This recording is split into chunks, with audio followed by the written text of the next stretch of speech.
আমি তোমাকে কিছু বাংলায় কোশ্চেন করব, হুম, তুমি তার জবাব ইংরেজিতে দেবে, ঠিক আছে? ঠিক আছে। তো আজকের লেসন চালু করি।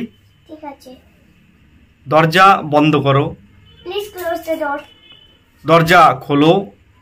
Please open the door. গাড়িটি খুব দ্রুত। The car is very fast. Good. Station কোথায়? Where is the station? বাহ, আমি স্টেশনের কাছে। I am near the station. বাবা, কাজটি কি শেষ করেছো? Did you finish the job? Yes, good. কুকুর থেকে সাবধান। Be aware of the dog. হ্যাঁ, গুড গুড।